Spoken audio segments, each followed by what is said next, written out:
Okay, good afternoon everybody, and welcome to Derby City Council Cabinet meeting today, 14th of February.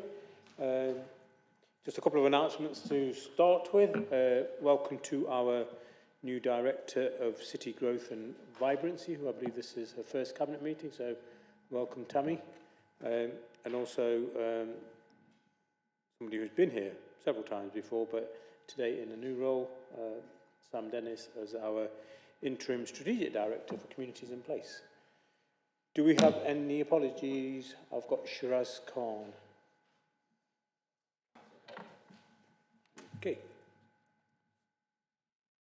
Thanks for that, Steve. I have no late items or any petitions. There isn't any urgent items that call-in will not apply to. Declarations of interest, Cabinet.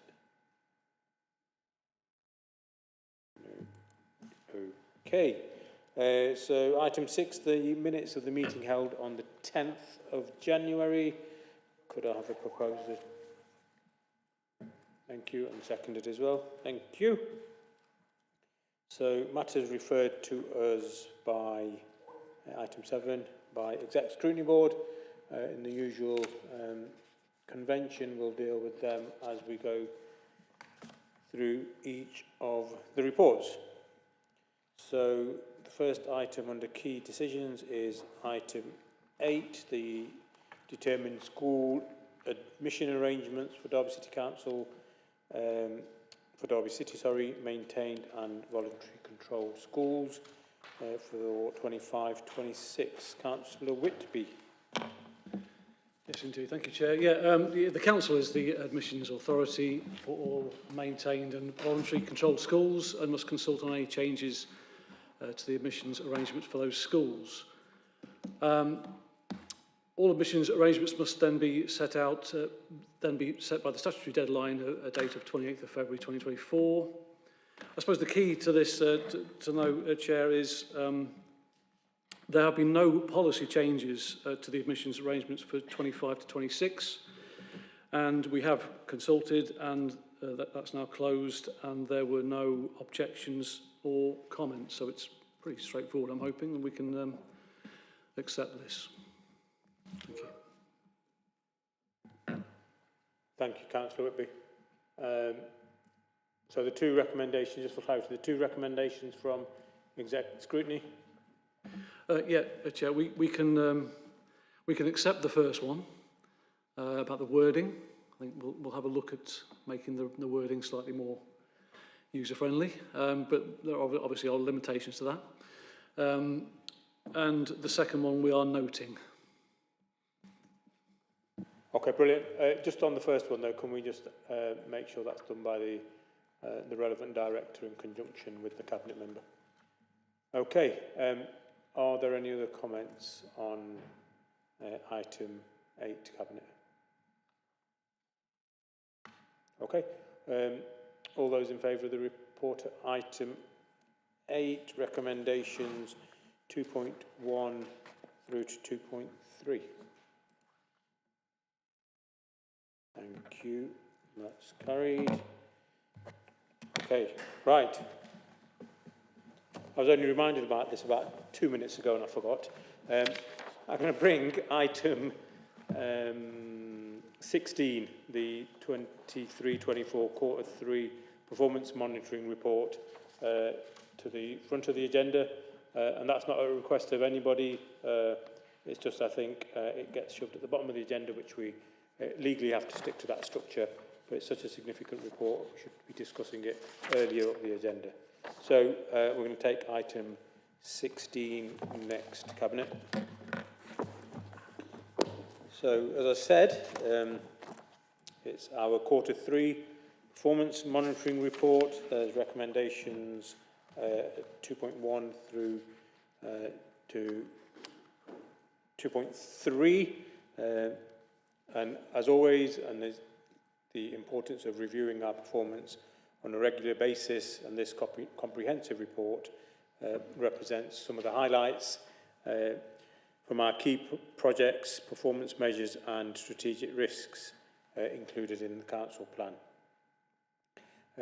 I'm pleased to note some of the achievements to date, including over 44% of households waste recycled, composted or reused, which continues to travel in a positive direction.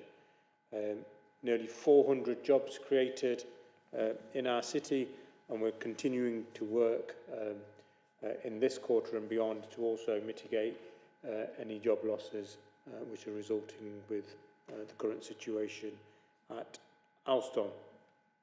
Lower rates of young people not in employment, education and training. 341,000 people have attended Derby Live events, including the excellent Festive Derby and Panto. Improved stability of our placements for our looked after children and young people, and ongoing work to reduce sickness absences year on year. So there's a lot in this report. It's a very comprehensive report.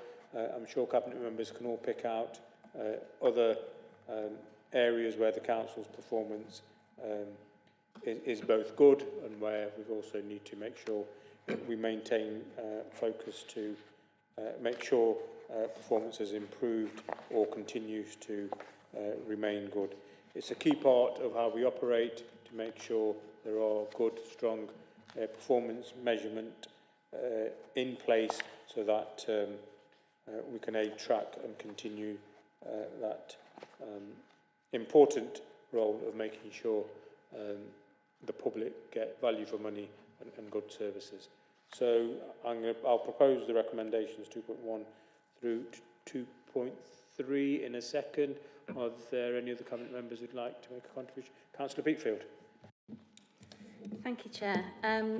Yeah, it's just really, it's fantastic to read this report and see the progress that is not just happening year on year, but quarter on quarter. It's really remarkable, and you know, congratulations should be passed on to our Cabinet members, but obviously key is to our officers who are working really hard, you know, with you know, while struggling with resources to achieve these outcomes. You know, just a couple of the things to highlight.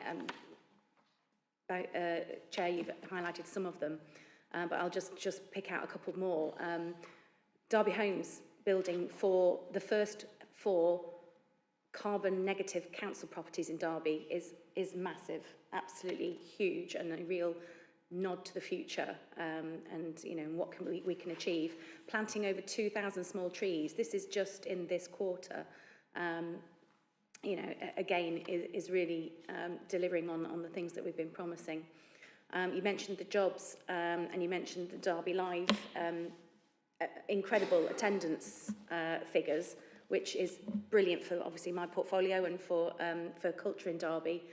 But you know, some of the things that get glossed over a little bit, like 115 affordable new homes delivered as well. It's just really, really impressive. And then the last one that I really wanted to highlight was that Ofsted has described Derby City Council's children's services as strong and effective. You know, these are things that we really should be shouting about and applauding. So well done to everybody involved. Thank you, Chair. Thank you, Councillor Beakfield. Councillor Dinser.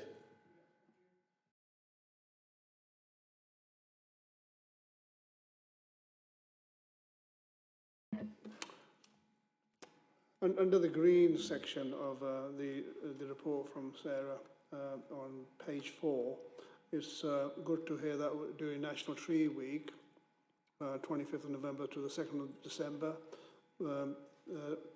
we've been, with partners, been able to plant over 2,000 small trees on green spaces. And I know that recently, as last weekend, there were 6 orchard trees planted in Sinn Féin Recreational Park, and this Saturday there'll be Markington Park targeted for similar work. So there's more work going on to make sure that our green spaces are even greener.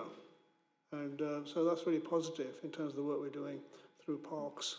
And I have to say, Friends of Parks volunteers are critical in the work that they're doing to make that happen. Alongside our parks rangers and parks staff who get down and dirty in terms of doing the work. It's also reporting here under the green section, 44.6% of household waste was recycled, composted or reused. Slightly better than before, but I think that's still, we're not complacent. That's still not where we want to be, and there'll be more work done to improve on that, because we do need to improve on that and get above the 50% mark, and that's a challenge, but we want to do that. We don't want to sit back on our laurels. And I think under the Vibrant, there's a review has happened about street cleaning in the city centre. It's one of the pledges we had in terms of increased street cleaning. That is going to be worked up into something that could be delivered and sort of give an assessment as how well we're doing. And I look forward to sort of bringing that through Cabinet in the near future. And the one below that, about £750,000 of Home Office funding through the Police and Crime Commissioner grant process has meant that we've targeted hotspots for antisocial behaviour, safer streets work, and there were many good projects right across the city that were reported, which sort of benefited many different communities and hopefully made our streets safer. So I think there's a lot of positives here, but I think we need to make sure that some of the areas that we still need to improve on are focused on, and we do work as a Cabinet and as the Executive with the officers to deliver on those as well. Thank you very much, Councillor. Councillor Swan and then Councillor Hesselgrave. Yeah, I just want to take this opportunity to thank Derbyshire Wildlife Trust and focus on the relevance of those partnerships in the third sector who, through the work that they've been doing for the Alistair rewilding, have managed to secure a large amount of lottery funding for this city that will help us achieve some of those targets. So thank you, Derbyshire Wildlife Trust. Thank you, Councillor Swan. Councillor Hesselgrave. Thank you. You know, in terms of being a resilient city, I think there are lots of good things in that section of the report, and I'd like to draw attention in particular to the section on work with partners to deliver the Derby cost of living strategy.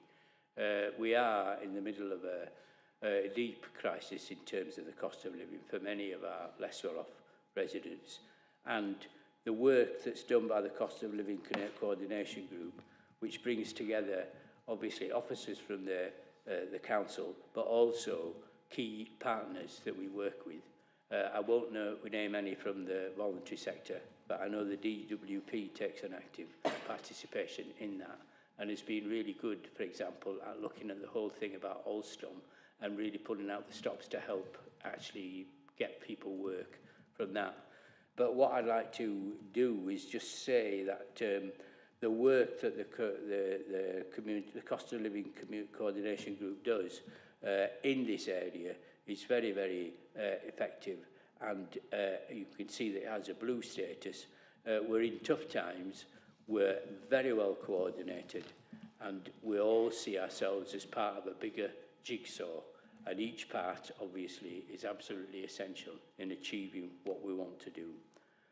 My only worry for the future is if we don't get a repetition or renewal of the Household Support Fund, which would actually be a big issue for us.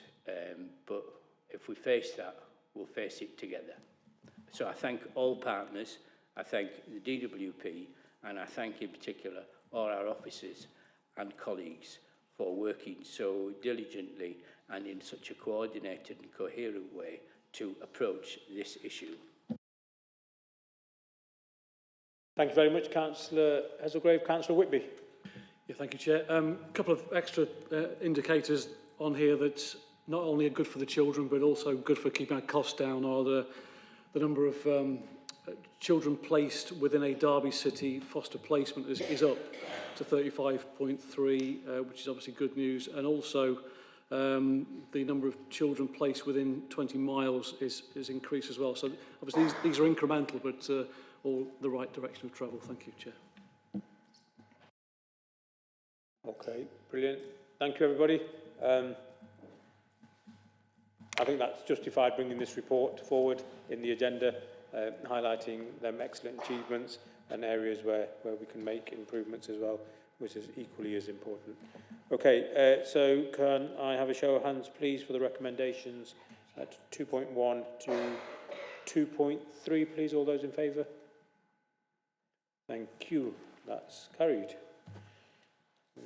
Okay. So now back to the agenda and the key decisions. Item 9. That's me, I think. So this is the corporate debt management policy and the approach that we're going to take here at Derby City Council. It minimises debt and maximises collections. It's appropriate and it's proportionate given the vast amount of payments that we have to collect both from individuals and businesses and residents across the whole city.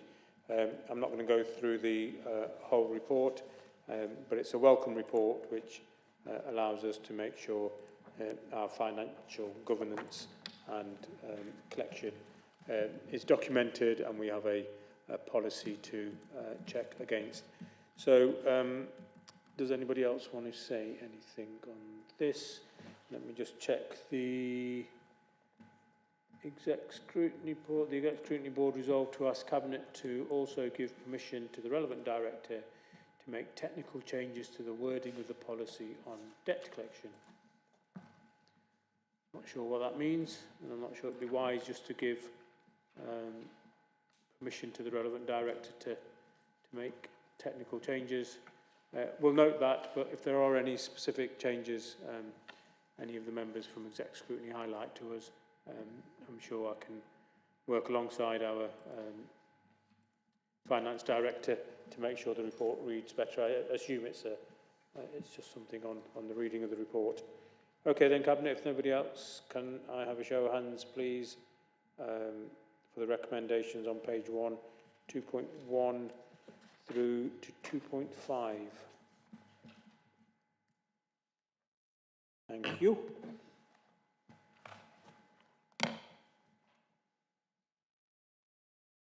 Okay. Just before I move on to item 10, can I make another announcement on welcoming this time our another one of our new directors for learning, skills and inclusion. Welcome, Sharon. I believe this is your first Cabinet meeting. Okay, item 10. Derby Libraries delivering a sustainable model. I'll start off on this, and I'm sure others will want to make some contribution. A key manifesto commitment for us to make sure we put all our libraries on a sustainable footing for the future, so there's no closure of libraries, but also to make sure they remain open for a sustainable period going forward, and we don't have every budget round debates on whether libraries should be opened or should be closed. Libraries are an important resource offering many valuable services to residents and visitors, but they need to be appropriately funded and managed to remain sustainable, as I said. 4.6 of the report, I'm going to go straight to there. It's, following a change in the administration, officers were directed to explore options to deliver a sustainable, long-term library service back in August 23. Officers did update Cabinet, and this is a follow-on report to that. There was a number of options, or two options in particular, and this is option 2, to transfer to an existing trust or third party who will establish a new trust to take our libraries forward. The simple fact is all our libraries are staying open. They're a valuable resource for our communities, and that's what this administration set out to deliver, and this report keeps us in line with that objective. So it's a welcome report, still some more work to be done, but I know between August last year and now, a considerable amount of work and effort has been done by the team to make sure a viable option and a sustainable option is deliverable. Any other comments? Councillor Hassel. Thank you, Chair. Firstly, I think it's appropriate to thank all our volunteers in all of our libraries across the city. I think they do a fantastic job, and they are the unsung heroes of our library provision as it stands. I think the library question is a difficult one. I think library use has changed. I don't think anyone can deny that. People do not use our libraries like they used to and in the manner that they used to. And, you know, I'm pleased that we have got a situation, hopefully, that provides a sustainable future for them. All I would ask is that, obviously, we've gone through a previous iteration with another provider, and that came to, a conclusion that led to us where we are now. All I would ask is what provision or sort of safety net is there should we arrive at the same thing in a few more years? What is the plan B? What is the backup plan? I mean, obviously everyone wants this to succeed, but do we have options available to us or considerations should this should it not go the way that it's anticipated? Thank you, Councillor Hassel. I'll come back to some of those. Councillor Wheatfield. Yes, thank you, Chair. It's really fantastic that we're at this stage now, and it's vitally important that we're taking this step, as you said, to make our libraries sustainable and future-proofing them, basically, so that regardless of administration's decisions, we are not in a position again where somebody is considering the closure of any of our libraries. We want to protect them for the future. We want to protect them for good. The use of the libraries, obviously, will first and foremost still be for libraries. We're not going to put that on the back burner and use these as community spaces and as libraries secondary to that. But in order to keep them sustainable, they will be much more accessible, usable, community-led and community-focused spaces. And as part of future-proofing these libraries, these 10 libraries, the setup of a trust is exactly that body that will ensure that we are not in the same position in a couple of years' time, or even in many years' time that we've been in the past, so that, regardless of which body is leading on the organisation and the running of those libraries, the trust will be the continual steer and support and guidance that keeps them agile, that keeps them sustainable and keeps them running and protected for the future. Thanks, Chair. Councillor Hazelgrave. Thank you, Councillor Wheatfield. Thank you. Councillor Hassel's observation that libraries have changed is very much the case, and I think you'll find that libraries now have things like computer access, which people can log on to and use for an hour and then they renew, I think. They're a really valuable weapon in the armoury to combat isolation, so that people can come along, meet other people, because they are more social venues than they used to be, and I think absolute silence in libraries is less kind of the absolute requirement. And it also opens the possibility for members of the community as a warm space, and that, as an informal warm space, or as a kind of designated warm space. So they do have their role in the community, and it's great if people are quite near to that kind of facility and can use it. It also supports young people who don't have access to computers at home, who want to do some research after school, for homework, further understanding of what they're dealing in their curriculum at that time. And that is a very important kind of lifeline for those young people who want to get the best out of their education and do the best they can. So I do think there's a lot that's to be said. And talking about what's the plan if it doesn't work, let's make sure we make every effort to make it work and be effective. Thank you. Councillor Martin. Thank you. Not an essential point, I admit, but I just think it is worth adding that libraries have always changed. They've never been one thing.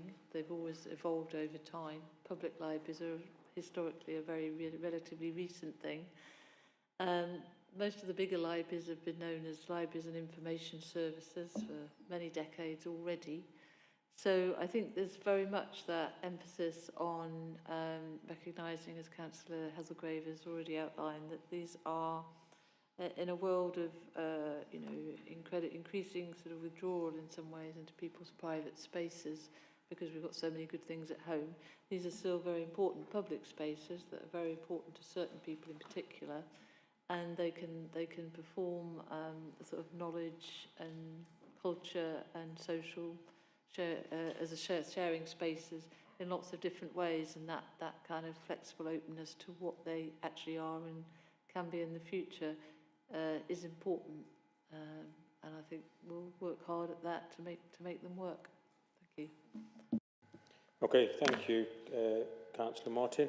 So the recommendations? No, only joking, Councillor Dinser. Councillor Dinser. Thank you, Chair. It was a pledge of our group to save the libraries, and the work started straight away, and with the work of the officers taking the direction from the new administration, we've delivered on that pledge. And I know for one that people in Blaegreaves are thankful that the uncertainty of a well-loved facility, and as Councillor Hassel says, with the large contribution of volunteers who sort of really work on the ground to deliver these community managed libraries, it's been a great outcome, and we should celebrate this as a major achievement, not just for a manifesto pledge, but for the benefit of our communities in all parts of the city. And I, for one, am looking forward to building on this in terms of as a source for community-based activities coalescing around these library spaces. As Councillor Hazelgrave said, it's a place where people, the local community, can meet, get support, meet other, reduce isolation. Many are as good as warm hubs, and the idea of them being sort of the heart of local communities is more possible and deliverable now with this manifesto pledge being delivered than before. Thank you, Councillor Dinser. Youth Mayor. I thought I'd like to make a small comment about some of the community managed libraries, for example, Allington Library. Now, Allington Library is my local library, and it's somewhere that I'd like to try and go more to focus on my studies and get homework done. However, unfortunately, upon looking at the Derby Library opening times, Allington Library is only open on Monday and Wednesday, and it closes at 3 p.m, so isn't really the most ideal in terms of trying to get there to do my extra work, so I would have to go to Alwyston Library. And now I understand that this is a concern for other young people as well. So I'd like to ask if there can be reaffirmation that these community libraries can be supported, even if they are not statutory in the future, so that our young people can access them in suitable times that work for them, because currently it isn't the best, and I appreciate that this is due to volunteers and because these are community managed, but if there could be some sort of support in place for them, that would be highly appreciated. Thank you. Thank you for that, Mohammed. Absolutely, and this is the whole ethos of this paper, is to make all of our community managed libraries sustainable, so they all open for longer and are accessible to the whole community, whether it's Allington or Allestree, Sinfin or Spondon.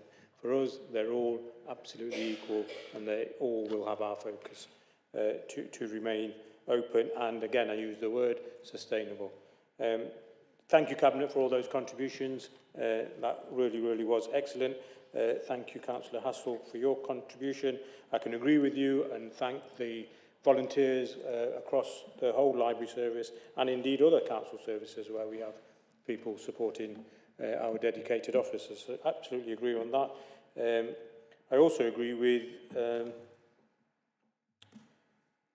you that there are some difficult questions, and the way libraries are used has changed, but so has the way this council operates, so has the way the NHS operates, so has the way the police operate. I think change is inevitable and we have to adapt.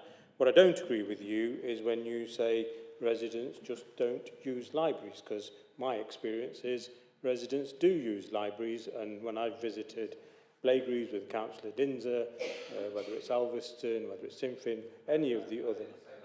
There was a word you said about residents don't use libraries. I've written it down. Okay, if you want to correct that, that's fine. That's brilliant.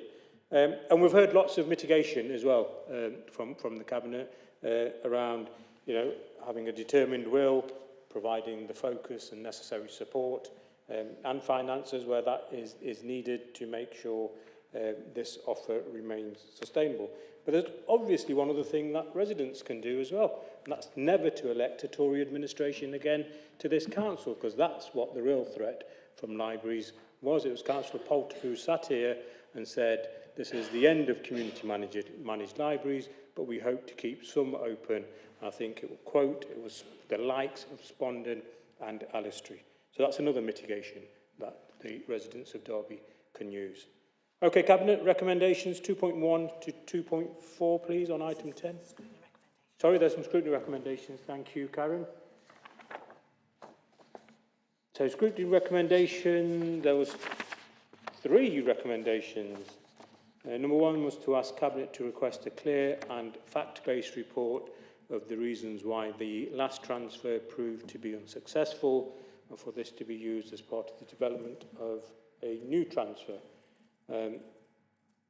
I'll address that one now. Cabinet, I think we should look forward rather than looking backwards. Let's keep our libraries open and not waste any more officer time on looking at the reasons why the previous administration wanted to close some of the libraries.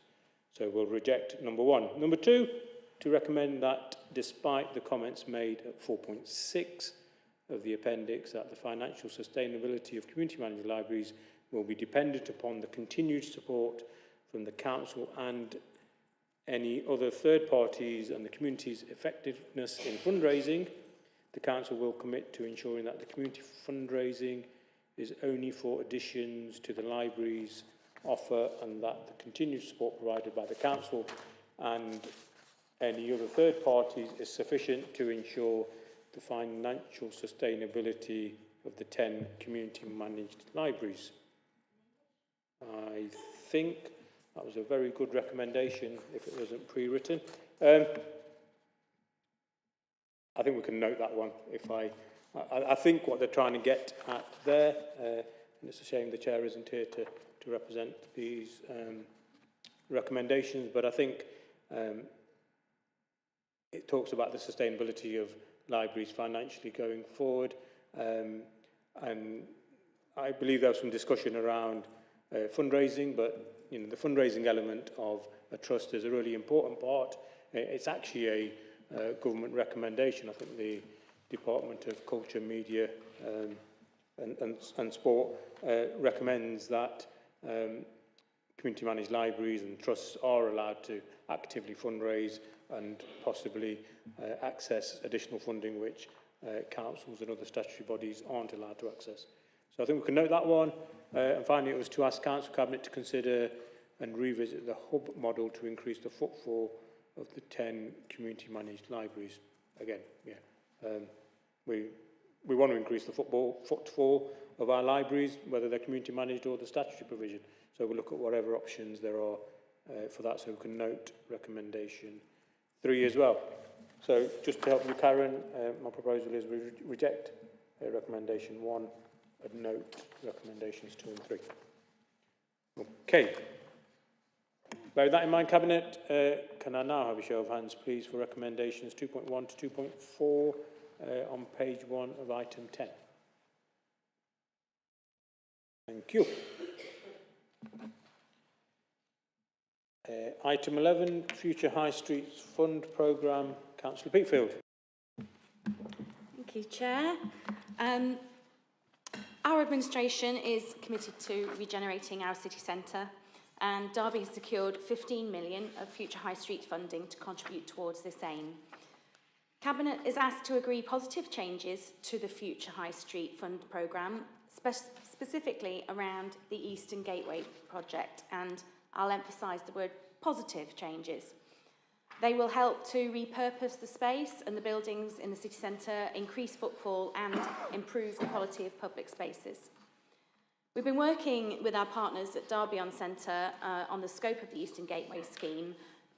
Things have changed and we have to change with them. Market forces, economic conditions means that their project has scaled down.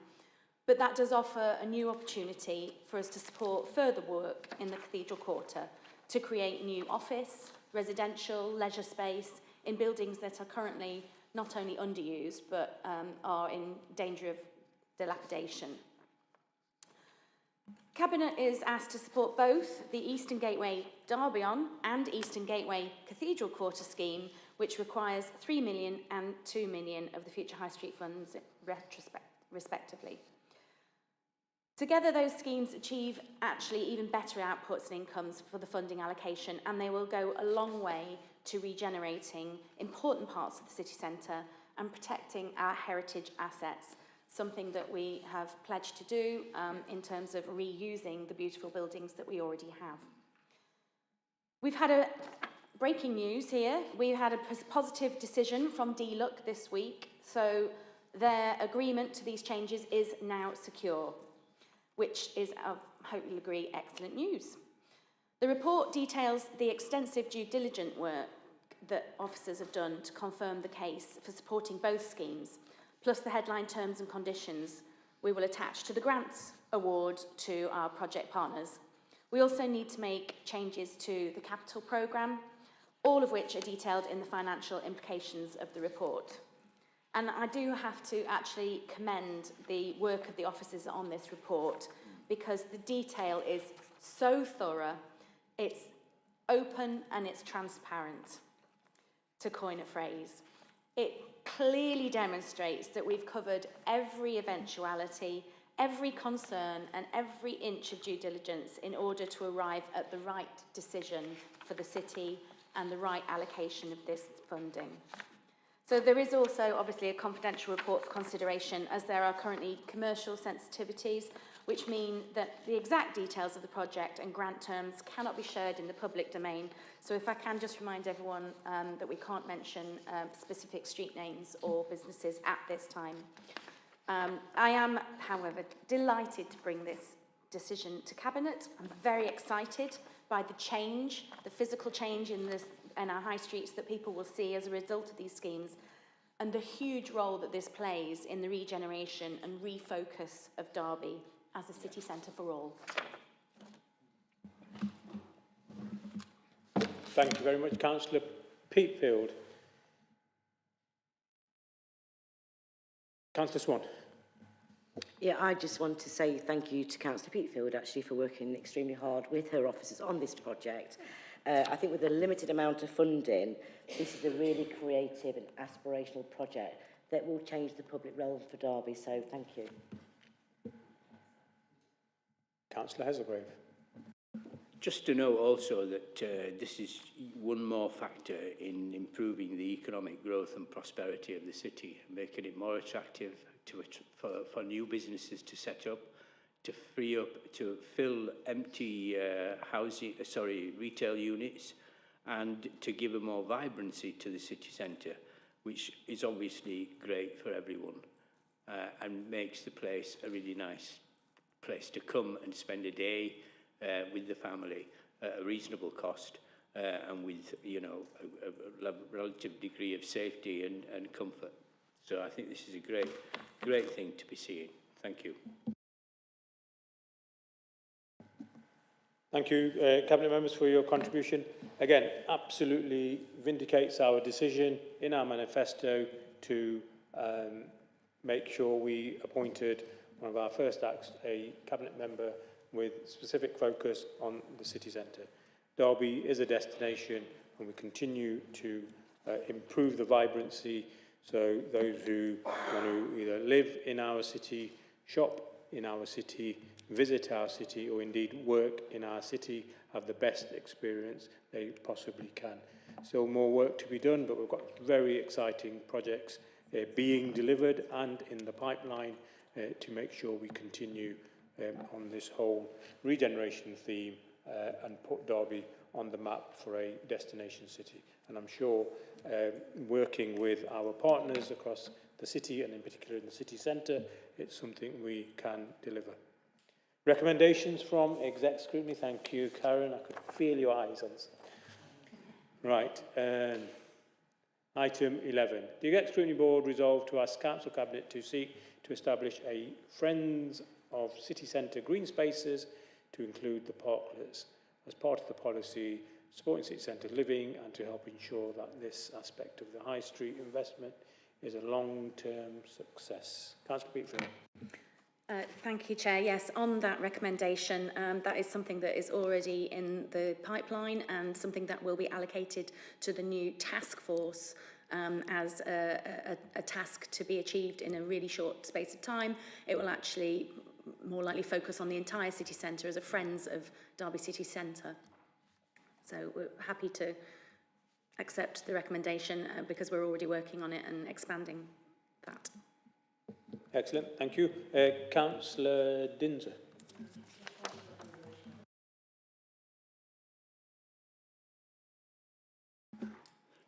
Just on this recommendation, just really to be a bit of clarity on this one. Parklets might sound as if it's about parks and green spaces, but I think it's parking spaces and using the space in between to produce some greenery.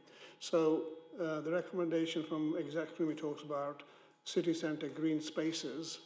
We need to determine whether they're green spaces or some other aspect of greenery before we look at that. I think it's well-meaning and intention in terms of the power of volunteers to help to keep our city green, but I urge a bit of caution and sort of more work to just consider whether there's another piece which has to be coordinated by parks, which is already fairly stretched, or it's actually parking spaces and the green spaces. So bit of clarity will need to be done before we progress this, but it's a great idea to do this in terms of green bits.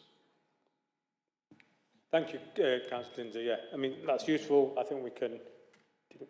Oh, Councillor Peatfield, so... Yes, sorry. Yeah, just to, as I'd already said, the whole concept of Friends of Derby City Centre actually covers that then, because it's not just about any green spaces that we're discussing right now. Okay, brilliant. Thank you. Recommendations, Cabinet, then, for item 11. Start on page 1 at 2.1 and go through to page 2 to 2.6. All those in favour? Thank you. That's carried. Okay, we're doing well. Item 12. The medium-term financial plan, 24-25 through to 26-27. Okay, so Cabinet, this report outlines the proposals for the Council's medium-term financial plan and follows the budget report that Council approved here just before Christmas, if you remember, on the 20th of December, following which a public consultation on the proposals has taken place. Consultation was carried out with the following. So the public consultation ran from the 21st of December through to the 26th of January. A detailed consultation for people services, which is a standard practice, with a specific focus on the more complex budget proposals, run from the 21st of December also through to the 7th of January, with almost 100 responses to that. Consultation was carried out with non-domestic ratepayers. For the first time ever, we had a a marketing derby bondholder event, which there was, again, in the region, I think 80 to 100 businesses who participated in that. And from my previous experience, when we've consulted the business community, we've normally had about 3 people in a room. So that was a very worthwhile exercise, and I thank the team at Marketing Derby for hosting that event. Voices in Action, so our young people consulted on the budget, and Cabinet will remember, I think all of us were in attendance. There was a detailed executive scrutiny session focusing on the budget in January as well. So we've tried to consult as far and as wide as possible. The details for the budget proposals are in the report, slightly refined from the 20th of December budget with the latest information that we have. There are savings in the budget which total over £8 million, but let's not forget there's an additional 24.5 almost million pounds worth of investment into our services as well. There's a very minimal reduction in staffing at the council, and that's been protected for us to be able to protect frontline services. And again, Cabinet, I'll remind you, we've done the responsible thing here, and given the position we inherited with the depleted reserves of this council, going from 36 million back in 2018, had we not taken any action, would have been zero by the end of this financial year. And what we're proposing is to put circa £4 million, just over £4 million into reserves next year to build back the resilience of this council.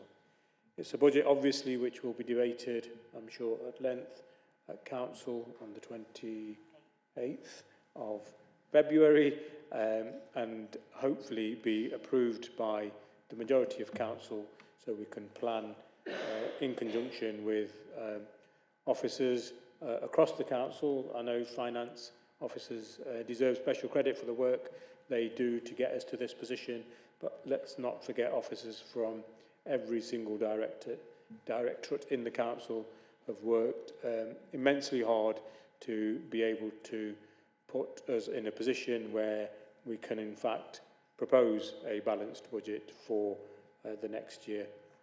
We're still not out of the woods. We've got gaps in the budget for the other 2 years of that planning period, and more savings will need to be made potentially, and we will continue to lobby government, whichever government that is, to make sure councils, in particularly our council, but the whole sector in local government is adequately funded. The LGA have been really, really clear, and politicians at a local level from all political persuasions have made it absolutely clear the current system for funding local authorities is broken, and austerity has now gone too far and too deep, and councils are struggling, and we've seen that with the number of councils, again, from all political persuasions, who are filing for Section 114 notices. So I suppose it's worth adding here, Exec Scrutiny Board obviously understood the situation we're in. There was not one recommendation that came from the Special Exec Scrutiny Board on the budget, which was pretty lively. There was representatives from all the political groups asking some good questions and some not so good questions, I suppose, on that evening, but it didn't conclude in any recommendations to the Cabinet. And I'll make again a public plea to all group leaders and any councillors, if between now and the 28th of February there are any sensible proposals that are affordable and deliverable, they don't compromise our manifesto pledges that we've made, I'm more than happy to listen to those, consult our officers, and if they're deliverable and they are for the benefit of our city, why wouldn't we accept them? What is going to be unhelpful is rabbits are attempted to be pulled out of the hat on the night or the evening of the 28th of February. It doesn't allow proper time and due consideration for any proposals, so I'll make that plea again. If there are any sensible proposals which any member of this authority thinks are viable, deliverable and will improve services and facilities for our residents, we're prepared to listen to those. Any other contributions? Okay, that's what I like. Okay, Cabinet, so the recommendations are on page 4 of this report, 2.1 through 2.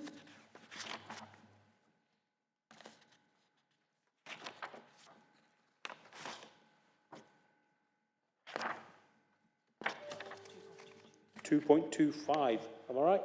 Which is on page 6 of the report. All those in favour?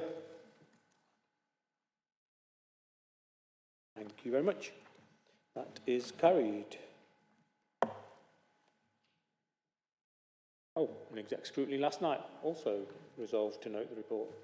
So no further recommendations yesterday. 2 attempts. Okay, item 13, the quarter 3 financial monitoring. And again, just building from, I suppose it's an opportune moment how the agenda's been written. Like I said, the Council's proposing a responsible, balanced budget for the next financial year, which is a significant achievement, but we continue to face significant challenges. The inherited position, I don't need to remind the Cabinet when we took control, soon after we took control, quarter 1, we were presented with a report with an overspend of over £6 million in year, which, like I said, would have completely drained our budget risk reserve. And it's taken a lot of work, a lot of commitment to work through those predicted overspends and control the Council's finances. In fact, quarter 2, had we not taken any action between quarter 1 and now, quarter 2, the trajectory was actually worsening. I'm absolutely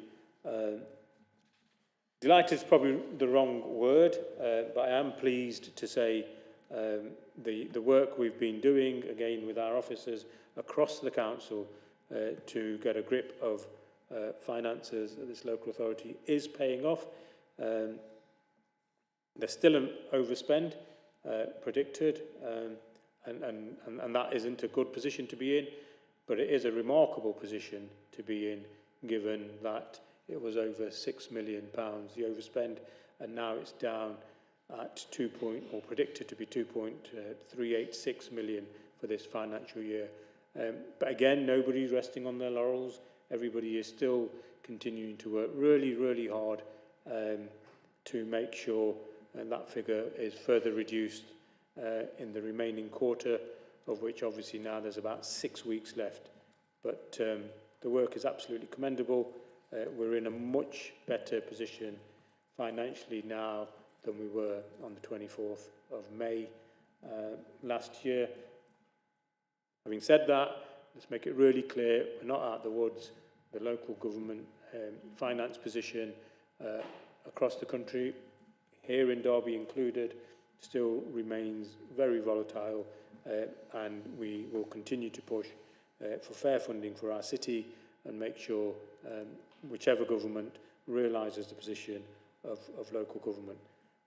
But our position is one where we're back in control, and our forecast overspend for this financial year is much reduced to what it was in the previous 2 quarters.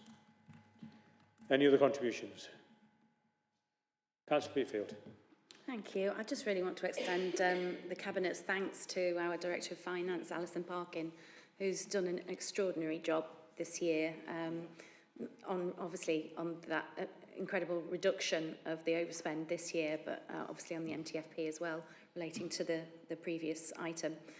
So our thanks from Cabinet to you, Alison, because you've made the finances understandable, and you know, it feels like we feel like we're in financial safe hands with you. Thank you, Councillor Peatfield. Okay then, Cabinet, the recommendations for item 13 start on page 2, 2.1, and finish on page 2 at 2.3. All those in favour? Thank you. That's carried. Also, item 14, the housing revenue account business plan for 24 through to 2053.